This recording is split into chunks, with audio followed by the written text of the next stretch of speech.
Vocês sabem que a gente está lendo o livro de Atos nesses domingos pela manhã. E então eu gostaria de fazer a leitura de mais um trecho do livro de Atos,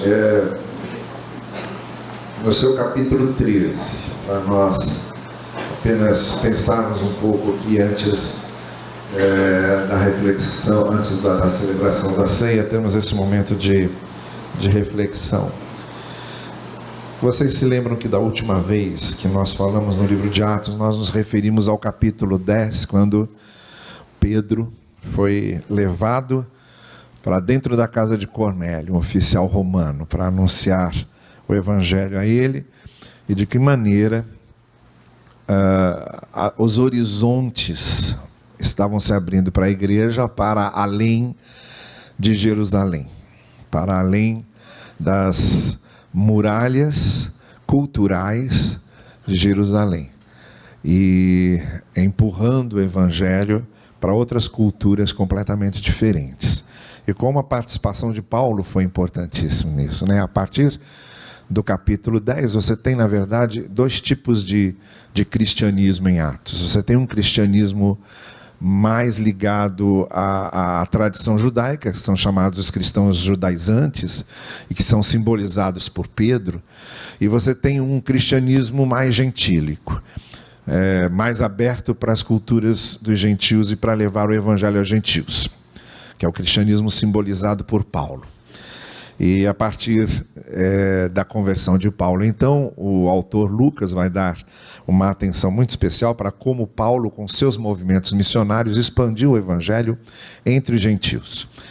E a igreja missionária, a igreja que envia Paulo, envia Barnabé, e envia Silas, e envia então esses primeiros missionários, não é a igreja de Jerusalém, que tinha muita dificuldade em ver o evangelho transpor a cultura judaica. Era a igreja de Antioquia, a igreja que havia sido organizada, que havia nascido no capítulo 11 de Atos, que deixou os cristãos de Jerusalém atônitos de ver como é que o Espírito Santo se manifestava da mesma forma entre os gentios, como havia se manifestado entre os judeus. Porque nós temos essa tendência sempre, né? A gente sempre acha que o Espírito de Deus só fala para a gente. Só fala para o nosso grupo, só fala para a nossa igreja, só fala para a nossa denominação, só fala para o nosso círculo institucional.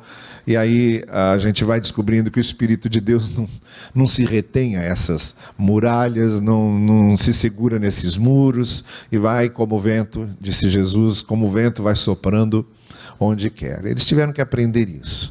E essa igreja de Antioquia, nesse capítulo 13, antes de ler o trecho que eu queria ler, eu quero só fazer referência a isso. O versículo 1 do capítulo 13 descreve quem eram os membros dessa igreja de Antioquia, ou pelo menos os seus membros principais. E diz que na igreja de Antioquia havia profetas e mestres, e entre eles tinha lá Barnabé, era judeu, a gente sabe, foi um companheiro de Paulo, nos movimentos missionários de Paulo. Aí vem um chamado Simeão, que tinha apelido de Níger, isto é, ele era da Nigéria, ele era africano, e era profeta e mestre, juntamente com Barnabé, trabalhando juntos, embora fossem tão culturalmente diferentes. Aí depois vem o nome de Lúcio de Cirene, que era do mesmo lugar que era Simão Cirineu, que ajudou Jesus a carregar a cruz. E esse também era de Cirene, era um gentil, não era um judeu, era de fora. E estava lá, fazendo parte da liderança da igreja de Antioquia. E depois vem o nome de Manaém, que vinha da casa de Herodes, que tinha sido criado pela família de Herodes, era um representante real ali na igreja de Antioquia, trabalhando junto com Barnabé, trabalhando junto com o nigeriano, trabalhando junto com o Cirineu. Todo mundo junto, na mesma igreja. E aí termina a lista falando ainda de Saulo, que a gente também sabe que é um ex-fariseu, um judeu que também compõe essa lista de profetas e mestres da igreja de Antioquia. para essa lista ser perfeita, já é uma lista muito boa pela sua diversidade. Pela sua diversidade cultural, pela sua diversidade representativa. Já é uma lista muito boa para mostrar como é que é a igreja diversa. Para mim, para essa lista ser perfeita, só falta o nome de uma mulher aqui. Né? Se tivesse aqui o nome de uma mulher ou de duas, aqui na categoria das profetisas e das mestras, então aí seria uma igreja perfeita. Não é? Mas já é também querer exigir demais nesse momento em que a igreja já estava se abrindo tanto e com tanta ousadia para essa pregação diversificada aos gentios. Paulo e Barnabé foram colocados como missionários pela igreja de Antioquia e saíram então na sua primeira viagem missionária. E aí chega ao texto que eu queria ler para a nossa inspiração na ceia desta manhã. Versículo 13 diz assim, eu vou fazer a leitura, o texto é um pouco extenso, mas é necessário que a gente preste muita atenção nele, porque eu quero fazer só uma reflexão sobre isso, é uma só. Depois eu talvez volte a esse texto em outras oportunidades. Mas ele tem que ser lido na sua inteireza, tá bem? Lembram-se do que eu falei aqui no domingo à noite? Não importa a gente ficar pregando palavras de Deus, a gente tem que pregar a palavra de Deus. Isto é, o contexto certo, para entendermos exatamente o que o texto está dizendo. E o texto todo diz assim, que Paulo, Barnabé, saíram de Antioquia, foram pregando o evangelho, chegaram num lugar chamado Pafos, e o verso 13 começa dizendo que de Pafos, Paulo e seus companheiros navegaram para Perge, na Panfilha, João os deixou ali e voltou para Jerusalém. De Perge, prosseguiram até Antioquia da Pisídia, todos esses lugares percorridos por Paulo e Barnabé nas suas pregações. E no sábado, Paulo e Barnabé eram judeus. E Paulo criou uma estratégia. Sempre que ele chegava num lugar, ele procurava uma sinagoga para se reunir com os judeus. Aí ele chegava lá quietinho, ficava.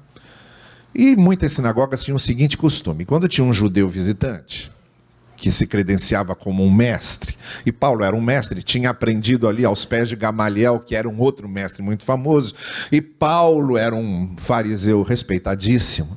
Então, quando reconheciam Paulo e ele se apresentava como um mestre na lei, a sinagoga dava a oportunidade para esse judeu visitante trazer algum ensinamento.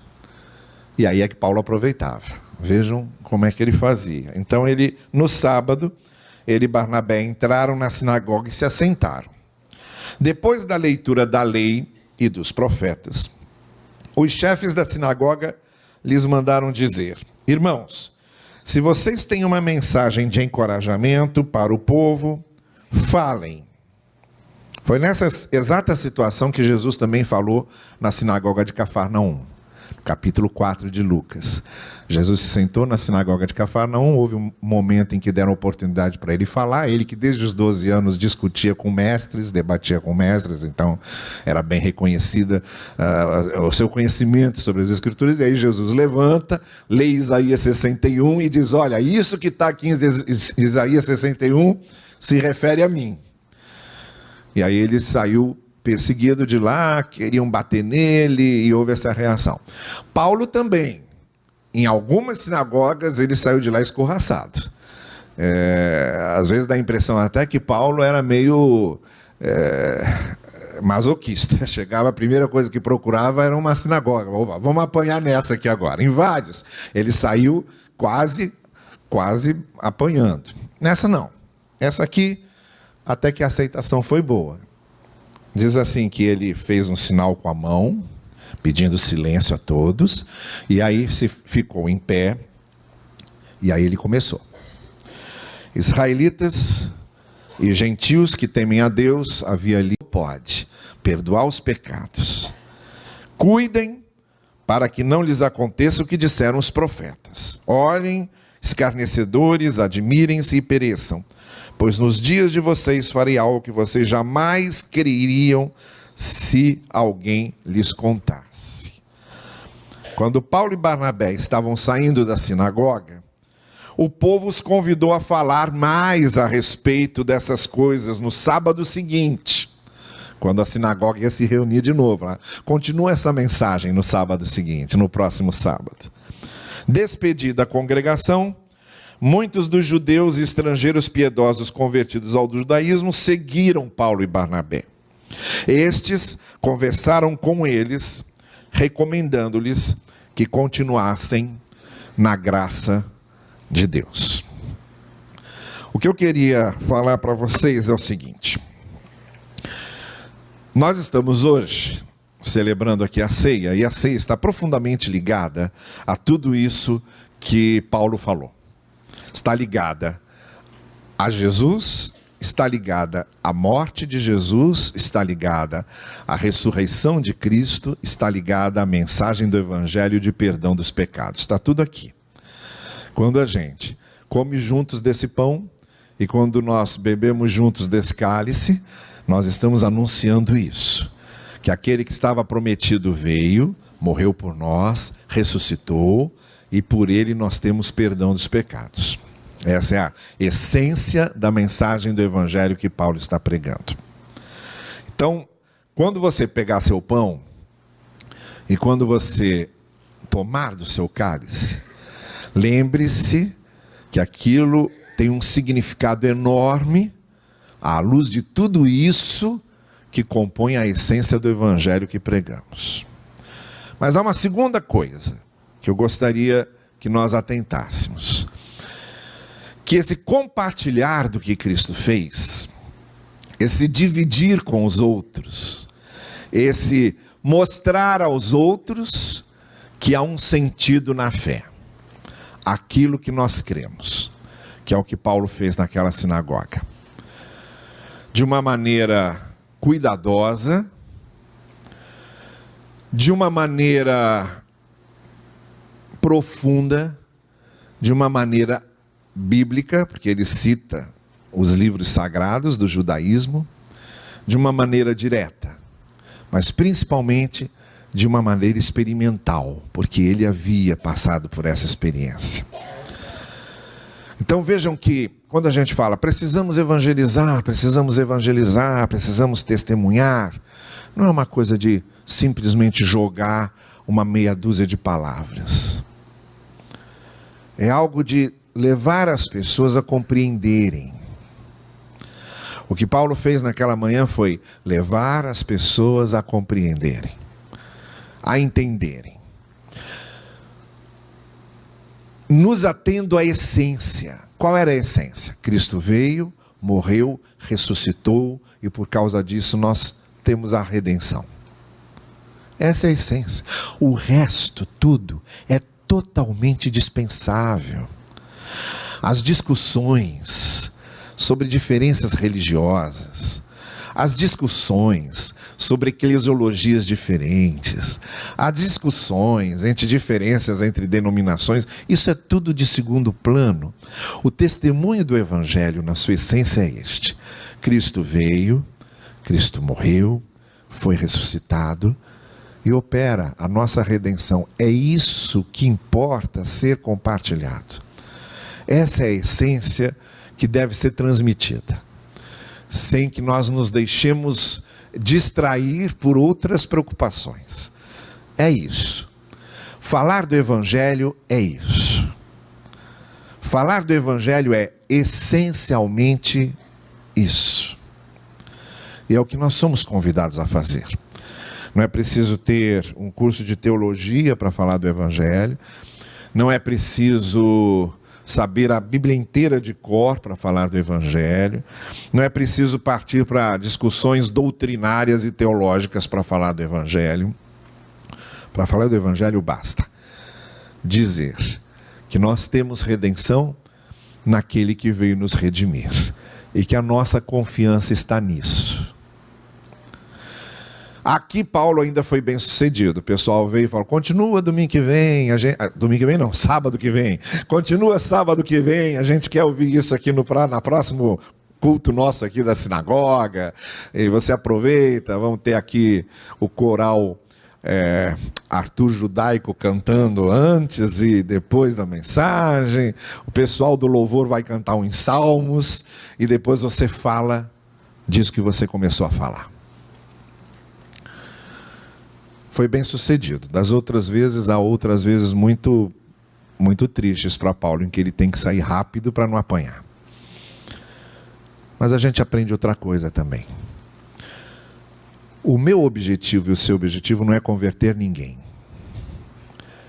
Eu não quero discípulos e você não deve querer discípulos. O nosso objetivo é semear. A gente tem que semear nos corações. Esse é o nosso objetivo. Semear o Evangelho nos corações.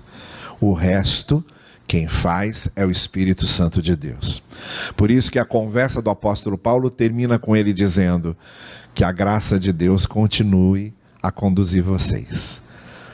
Paulo logo vai ter que sair de lá e ir para outras cidades, e ele descansa na confiança que a semeadura que ele fez, a graça de Deus vai dar encaminhamento.